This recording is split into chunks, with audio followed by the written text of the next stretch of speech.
And a good product doesn't necessarily have to be based on how long you took to make it. That's fine, but yours is a duct tape and a trash can.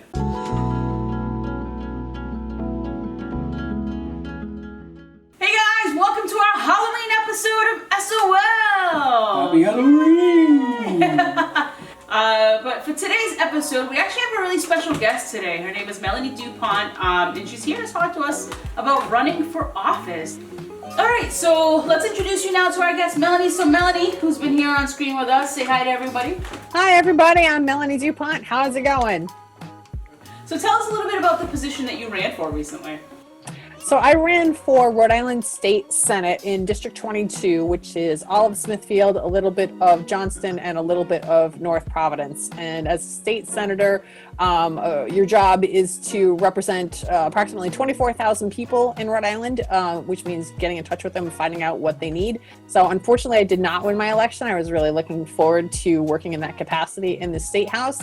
I'll have to try again. Definitely, and I appreciate you joining us on the show. Even though you didn't win, it's so great to get the word out there still and how other people can continue to contribute to the upcoming general elections as well. So thank you again for being on the show with us. Oh, absolutely. And most people don't run for office, right? But a lot of people can contribute to campaigns in really meaningful ways besides running for office. There's, volunteering in all kinds of capacities. We've got the pandemic going on. So this year there's a lot of dropping cards off on people's doors with no conversation. And then there's going up to people's doors and knocking and talking with strangers for the extroverts. This is a really great way to meet a bunch of strangers and wear masks and maintain social distancing and still get some, good quality work done, stumping for campaigns, for candidates rather. You don't have to run for office to be a hero. You can just help somebody else get into office too. At one point, that light switch where you went from, I want to be involved to, no, I'm running now. Where did that fire and that light come from? Was it something in particular or other than just that one scenario? I feel like there was an aha moment for me when I was in the middle of testimony and my state senator was being condescending towards me. And that was the first time I was like, am I going to have to take his job to make sure that this job gets done right? Answer's yes. I guess so. I asked around the district after that. I'm like, does somebody want to take his job? Does somebody want to, do this? And people were like, no. And I'm like, well, I guess it's me then. I guess I'm going to run for office. Here we are. Let's do it. For me, it was like, what are we going to do?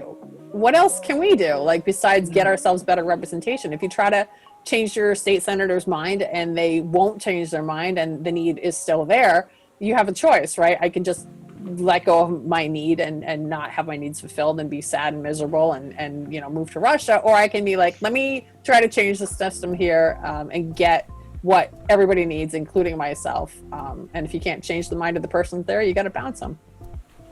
So what are the first steps in somebody running for office? Oh, so in Rhode Island, the first thing you do is fill out a CF-1 form that says, hey, I'm running for office. Then you also need to go to the bank and let them know you're running for office, show them a copy of the CF-1 and say, I'd like to open a campaign checking account. So after you open up a bank account, then you've got to wait for the declaration of candidacy period. So in Rhode Island, that's just 3 days, a Monday, Tuesday, Wednesday, where you file yet another form to let the state know, hey, guess what? I am running for office. I am running specifically for this office, and here we go. And once you've done that, your campaign is off and running. You'll have to file reports with the state to explain how you're getting money and how you're spending that money so that they can make sure there's nothing, foreign influence going on, basically, that you're not doing anything illegal. And then you're off and campaigning. If you have a challenger with your party, you were going to have to primary that person in September.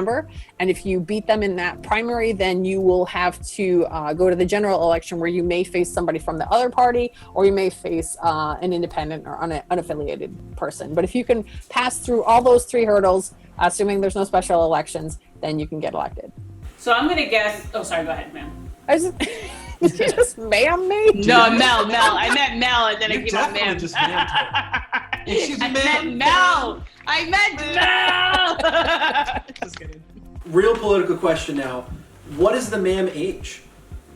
Because I feel like this is the sir age. The sir age is like you could be sir at 20. You could. But what's the ma'am age? See, I think this. You gotta be careful with this question. I know.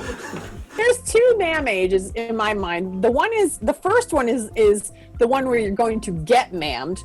And then the other one where it's okay that you're getting ma'amed.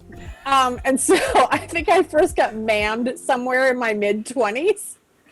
And that was not okay.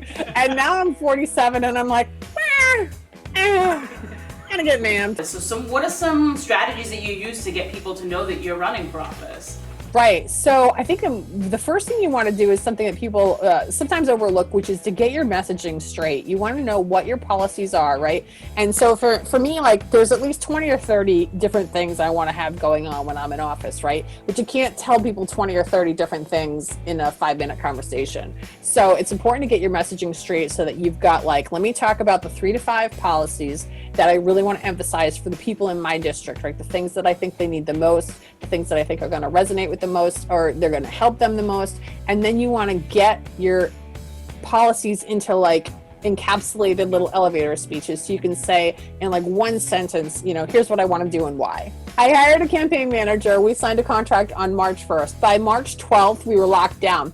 But in those almost 2 weeks, he had me going to everything, PTA meetings, town hall meetings, anywhere places people were gathering. I was right in there. And then that lasted for almost 2 weeks. My cousin Sarah she is famous. She's also Rhode Island famous. She was on season 8 of The Voice. Yeah, Sarah Potenza. And so Sarah did a concert for the campaign as a fundraiser, which was fantastic. We had a raffle. We had an auction. I mean, we really had everything we could to get the word out there that, hey, I exist. Oh, and yard signs, of course. Many, many yard signs. There's nothing I think that we can express more today on this episode, knowing that voting is on Tuesday, than to say go out and vote. Make your voice heard this year. If anything you do, go out and vote. There's so many. Vote. Go vote. Vote so hard. Vote so hard. I just vote so hard. So Mel, we really want to take the time to thank you again for joining us on the show. Are there any last words that you want to kind of share with us, or any last words of encouragement for anybody? I do want to mention that you should vote in every primary, every special election, every general election. If they're asking you what you want, tell them, even if it means voting 4 times every 2 years. It seems like a lot. It seems like a burden. But if you've ever gotten to the general election and you look down at the ballot and you're just mad about the names that are printed there, just remember that all those names were picked back in the primary. And so if you want to influence who's on the ballot for the general election, you have to vote in the primary. Thank you for everyone who voted in every election, and keep up the good work. I know sometimes it seems like things are really difficult and we're not sure how we're going to turn this ship around and get the entire United States back on the right track. But we've got to keep persisting. We got to keep working, and we'll get there. I have hope that we will. We wanted to say thank you for being a guest on our show. So for all of our guests this season, we are sending you an SOL mug, which is in this box right here. So we'll have to ship it off to you, but it has our new logo on it. Actually, I can show you here on my computer too. Oh, beautiful. So do we want to just do a quick debate on our costumes? Sure, whatever. It's really fast the way I was going to set it up. Did you want to hang out for this, or do you want to just hang out? Yeah, I'll hang out, absolutely. You hang out? Okay. All right. Would you like me to moderate your debate? Yeah. Oh, yeah, perfect. That actually would be funny.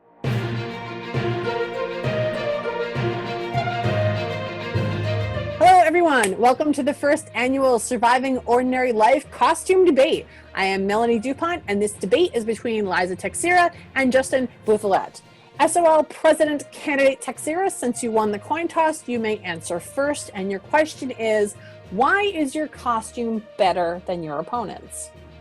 Well, Melanie, first of all, thank you for introducing me first. I appreciate that. I did win the coin toss. So the reason why I think my costume is better, you'll have time to rebuttal later. Can you let him know that? He'll have time to rebuttal later. Shut up and rebuttal later, Justin. So the reason why my costume is better is because this year there has been nothing more important to people than sanitation in general. unnecessary products, right? So at one point of the year, I was so hard to find because of COVID-19. You guys all know of COVID-19, right? And I am the person who can stomp COVID off of your hands if you don't have a sink nearby with running water and soap. Thank you, ma'am, Texera. And now, Justin Bouthelet, your question is the same. Why is your costume better than your opponent's? Well, first of all, I'd like to say that Liza clearly doesn't understand that washing your hands does way better job of cleaning yourself than Purell. Excuse me. I'll let you speak. It is my turn to speak. Okay. You know, rebuttal later, as you said. But it was very hard to come by. You could still buy soap, though. I mean, it's very, very easy to come by. Hot commodity, I guess. But, I mean, this costume took, like, a month's worth of work. It's all handmade except for the helmet. It's just all around just a better product than whatever Purell is. Can I say something? No. Okay, now you can say something. I don't know why you spent the first few minutes telling them why my costume wasn't great, but okay, because the question was why your costume was great. Yeah. But I understand that Halo is a big game, and I understand that took them a lot of time. And it may not look like this took me a lot of time, but it did. And a good product doesn't necessarily have to be based on how long you took to make it. That's fine, but yours is a duct tape and a trash can. Justin, the next question is for you. I feel like this may be right up your alley. What is the worst quality your opponent possesses? Good God, there's so many I can barely think of them. I would say, honestly, her worst quality is probably the same reason she picked Purell to wear as a costume, and that is her overabundance in cleanliness, almost OCD levels, I'd say, if not possibly reaching into the OCD levels. He's lazy. And I'm going to tell you why he's lazy. Because unlike my opponent, who's just snapped on a costume that he's already owned for many years, I took some time to be creative and took 2 days to put this costume together so that I had something special for today. The fact that took you 2 days is kind of astonishing. I'd like to throw that out there really quick. All right, thank you, candidates, for providing that clear contrast between the old and the new. The final question will go first to the candidate, Liza. What are 2 things you admire about your opponent? There are some decent qualities to my opponent. Definitely none as strong as mine, but he has some qualities. So I will say that he is a kind soul. I will give him that. He does think of people often, and another of his qualities is he's very creative. I guess I'll give him that. Thank you, Liza. I'm not gonna reverse compliment sandwich you like you did to me, so I'm just going to say... I don't know what you're talking about. Yeah, I don't know what no, you're talking about. Is this not a debate? This is not a debate? I'll go right into it. You are very family-oriented. I know you to be very much in love with your family, I guess. I'm thinking of a better word, but it can't come to mind, but very much in love with your family. You'll do anything for them. And on top of that, you are a go-getter. You're really just always striving to push towards that next thing. So I'd love to offer you guys some final closing remarks. Liza, you're limited to 30 seconds. Go. We are living in a pandemic world, so this costume is an important costume representing the needs of our society today to get through this all together. And I know that we can get through this together. Justin, final closing remarks, 30 seconds. I mean, just look at this. Look at what I'm wearing. This took a while not only to put on, but to make. It's durable. It's ready to fight for anything that you wanted to fight for. Vote for me. Thank you to both our candidates. Everyone, vote, vote, vote. Vote only once. Voting twice is illegal. And thanks for joining us. Have a great night. All right, we hope you enjoyed that special debate edition of SOL. Now it's time for bingo. Yeah, all right. Let's roll that dice. Only one bingo ball today. Something tells me we're probably not going to be doing anything special. So check us out on social media to see what we get for balls. Have a good day. I was just Subscribe. gonna say, just go vote.